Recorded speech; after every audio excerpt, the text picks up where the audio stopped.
There is a scene from Lord of the Rings that made JRR Tolkien cry. This man, the world famous writer of the Lord of the Rings, he actually cried when he finished the scene. And it's not a scene that they have in the movies. They actually cut it from the movies. It was such an unexpected scene in the books too. I just sat there for 10 minutes after I read and I was very, very stunned. If anyone watched the stream of me reading this, you know how stunned I was. I just sat there. It's such a random and unexpected moment too, because the book and the movie are so different in their treatment of Gollum. Because this moment is the moment where Gollum almost repents. And let's talk about this for a quick second. I usually hate videos that are like, oh, let me break down everything for you and go into all the background, but we have to. This is a scene in the movie when Gollum spreads crumbs on Sam's jacketses. Crumbs on his jackets. Which he might actually still do. I'm not really yet at the Shelob chapter, and it's my first time reading this, which is a shameless plug to subscribe for more of my thoughts as I read this for the first time in my entire life. And I may still get some details wrong about this, but I did do a little bit of research in this video rather than just me spouting off my thoughts and my feelings about this chapter. But this difference between Gollum is the key point for this entire video. And I know the whole, again, let me build up this moment because it's always, so important. It's always annoying when you watch a video and they have to build it up. So I'll just put a timestamp in the description. If you want, you can just kind of skip to that part. But let me build this up for a moment. Gollum in the books, I've said this before, is very, very different. And his redemptive arc is a lot shoddier in the books. For one, the moment that they actually tame him, he swears by the ring, and while he doesn't really seem like he's good, he swears to serve the precious. But like an addict, he fails literally in the next chapter. In the movie, in that scene when Gollum and Smeagol are, talking back and forth and Sam overhears it, they play that in the movie at the beginning of the third movie. In the books, that comes literally the next chapter after they tame Smeagol.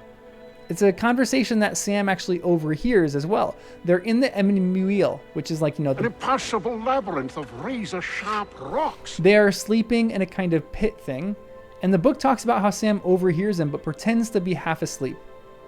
And it was as if Gollum and Smeagol were talking to each other, and every time Gollum spoke, he was reaching his hands out to Frodo's neck, where the ring was.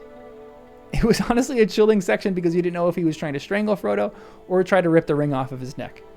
But the book does a really good job, and essentially, it's interesting because it essentially has Gollum as evil from the start. They capture him, and he's just rotten from the core from the very beginning. Now, it was in that same moment in that little pit that he decided he was going to have Shelob kill them because he didn't have the courage to do it himself. But at that moment, he just says she could do it, and we don't really know it's Shelob. We don't know who this she is. For all I know, there could be another female Balrog in the cave, and it might not just, be a spider at all. I don't know because I haven't read that next chapter yet, but I digress. Gollum really doesn't ever show that much rehabilitation in the entirety of the book. But one moment he does is the moment that Tolkien cried at. And it comes right before they are about to go into the tunnel. Gollum is sneaking ahead, and Sam is just very unsettled about where he's going. And as the reader, you're really unsettled about where he's going too. You don't know what the heck this creature is doing. But they get past the Morgul Valley, which is exceptionally creepy. They get through the Witch King beckoning for the ring in the very same valley, which is a wild section. And they see this orc army pouring out of Minas Morgul. And Sam and Frodo decide to take a nap on this rock ledge. It's really a symbol of true beauty and masculinity that they have here. This is what the book says. Mark my words. If we ever get to the pass, he won't let us really take the precious thing over the border without making some kind of trouble. We haven't got there yet, said Frodo. No, but we'd better keep our eyes skinned till we do. If we're caught napping, Stinker will come out on top pretty quick.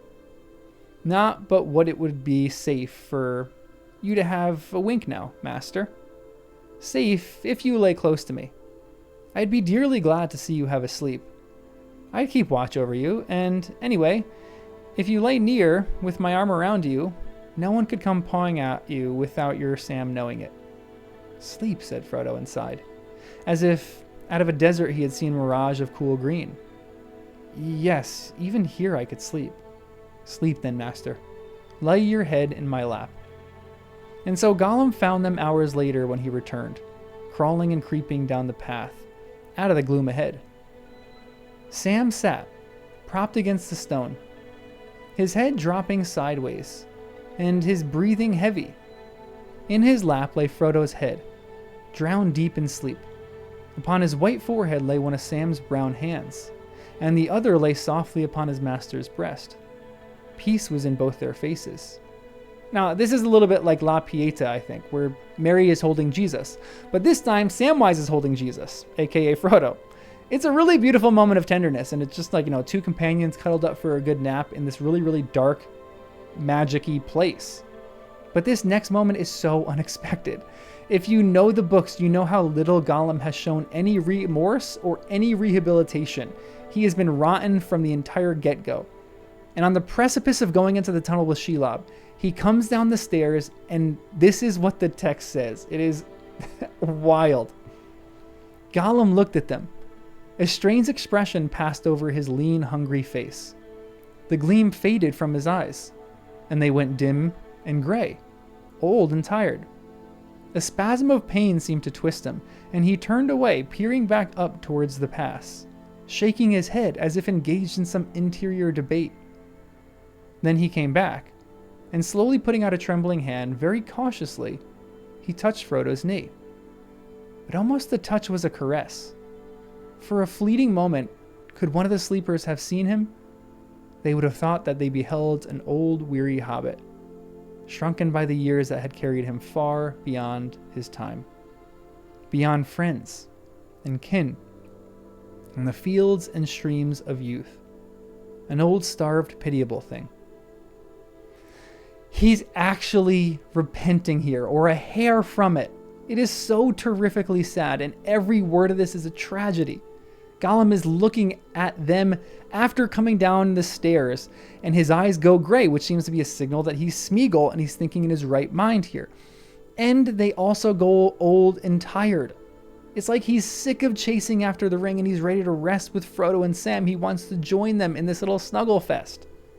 And then, as he looks at Frodo and Sam, with just a different kind of hunger in his eyes than he's likely felt in years, a bit of pain moves into his face. And he looks back to the tunnel he just came from, having an interior debate, considering just calling the whole thing off, and truly, really, truly helping Frodo for the first time destroy the ring so that both him and Frodo can finally rest. He's actually so moved by this display that he moves toward them almost in order to be a part of it. So longing is he of this moment of friendship and companionship. He actually puts out his hand and touches the knee of Frodo. It wasn't a touch as if to grab the ring like he does prior, but it was a caress, as if he missed friendship. Maybe he's thinking of his friend Deagle in this moment, really wanting that kind of love again, to feel what it's like to really have a friend and to take a nap on that friend's lap. That level of trust and friendship is wholly foreign to him at this moment. But you can feel his longing in the brilliant writing of JRR Tolkien. If Frodo or Sam open their eyes in this moment, and they open their eyes with grace, and we'll talk about this in a moment because Sam kind of ruins everything, but he's not accountable for what he did, but he's still really annoying. This is the only part that Sam really annoys a lot of people in the book. If they saw him, they would simply just see an old hobbit, and one who's past the age of friendship. The first time that he's been described as being more hobbit-like than anything else is here. It's truly one of the saddest moments, and the most surprising too, that I have read so far in this entire text. But this moment, which was a hair from true repentance, was also ruined by Sam. Tolkien talks about this in one of his letters, and this is where I did some research and where you find out this is actually the moment he was moved to tears.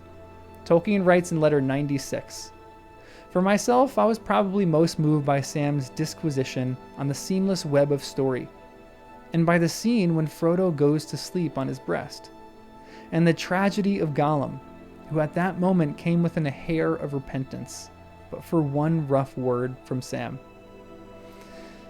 I didn't read for you the conclusion of this story and why Gollum ultimately doesn't come to repentance, and this is really the tragedy of it all. Because one harsh word of Sam. Now, previously in the chapter, in actually the previous chapter, when Sam and Frodo are talking about being put into songs or tales, that section that they have in the movies, at the end of their conversation, they just moved the discussion back to where Gollum is. And Sam says this, Why, even Gollum might be good in a tale. Better than he is to have by you, anyway. And he used to like tales himself once, by his own account. I wonder if he thinks he's the hero or the villain. Gollum, he called. Would you like to be the hero? Now where has he got to again? So he's essentially seeing if Gollum views himself as the hero or the villain. In this moment, Sam calls him the hero. And now, after this beautiful moment where Gollum is on the edge of repentance, the book says this, which is gutting. But at that touch, Frodo stirred and cried out softly in his sleep. And immediately Sam was wide awake. The first thing he saw was Gollum pawing at his master, as he thought. Hey you, he said roughly. What are you up to? Nothing, nothing, said Gollum softly. Nice master. I dare say, said Sam. But where have you been to? Sneaking off and sneaking back, you old villain? Gollum withdrew himself, and a green glint flickered under his heavy lids. Almost spider-like he looked now, crouched back on his bent limbs, with his protruding eyes. The fleeting moment had passed, beyond any recall. Say it with me. Stupid fat hobbit! It ruins it! This moment is so terrifically sad because Gollum may have led them via another way that's unknown. But because Samwise determined in his mind in this quick snap moment that Gollum was the villain, Smeagol then retreats back into Gollum and becomes the villain. The green eyes of Gollum come out again, and I'm guessing that they're marching into the tunnel with Shelob, the demon spider. This is maybe just a quick lesson on be careful what you call people, because sometimes that's what their identity becomes. It's not up to you, but it's not Sam's fault, obviously, but he's not as wise as Frodo in the books. And his simple black and white approach to just all ways of thinking, and exactly what Gollum is what gets him into this predicament. The idea that he wakes up and in a snap judgment determines that Smeagol's identity is going to be a villain rather than a hero is, I can clearly see, what would make Tolkien shed a tear. I can understand why this one was the one that he cried at, because Gollum was so close, only to be thwarted by the harsh words of a hobbit. What a difference this story would have been had Gollum actually repented. Maybe I'll make a video about that, about what would happen if Gollum really did show repentance. I heard there was one Tolkien YouTuber that made a video like that, but I haven't watched it, so maybe I'll make my own and kind of see what comes of it. And if you're crying, notice one extra little tidbit. That JRR Tolkien and C.S. Lewis used to have, like, slumber parties, which, they would just sit and they would read together in the night, and they talk about their books with each other.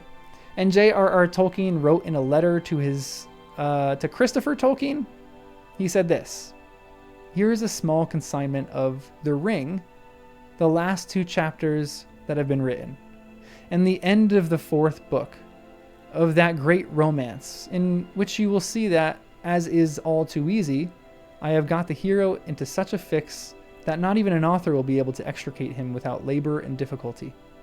Lewis was almost moved to tears by the last chapter. Now, I don't know much about the manuscripting or the drafts of this book, but this part that Lewis cried at might very well be the same part that was read here, that Tolkien cried at. I would love to ask them one day. One day perhaps, but not now. But for now, subscribe to the channel if you made it this far. Like the video if you also made it this far. It gets it out to more Tolkien nerds. And as always, remember to look toward Numenor that was, and beyond to Elvenhome that is, and to that which is beyond Elvenhome and will ever be. I'll see you in the next one.